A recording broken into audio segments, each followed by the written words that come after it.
Ma, nagdala si Rhea ng isa sa mga specialty niya. Hindi yata bagay sa ibang handa. Parang ikaw, hindi bagay sa pamilyang to. Balang araw, makikilala niyo rin ako. Sinusumpa ako!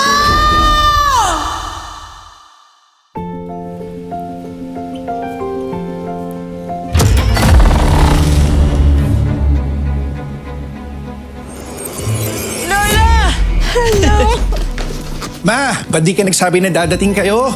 Di ko ba pwedeng makabanding ang mga apo ko? Ba't kami dalang bag? Di ba may guest room kayo? Dito muna ako, iho. Ngayon na papalapit na ang birthday mo.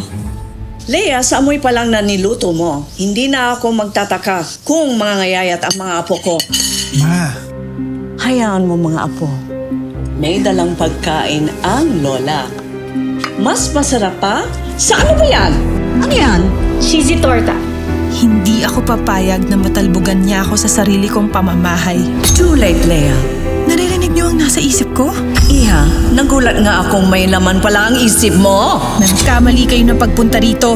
Ang pagkakamali ay ang pinakasalan ka ng anak ko. Ano bang kailangan ko para tanggapin niyo ako? Ma? Lo, imagination ko lang ba lahat? Sorry. Pao, ano ba to? Parang nasisira na yung ulo ko. Kung ano-ano naririnig ko. Bahay mo yan. Huwag na huwag kang magpapatalo sa babaeng yan. Di niyo pwedeng malaman ng secret ingredient na nagpapasarap ng luto mo.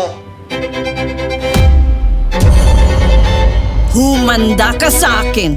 Ang birthday ni Joaquin ang araw na mawawala ka na sa pamilyang to.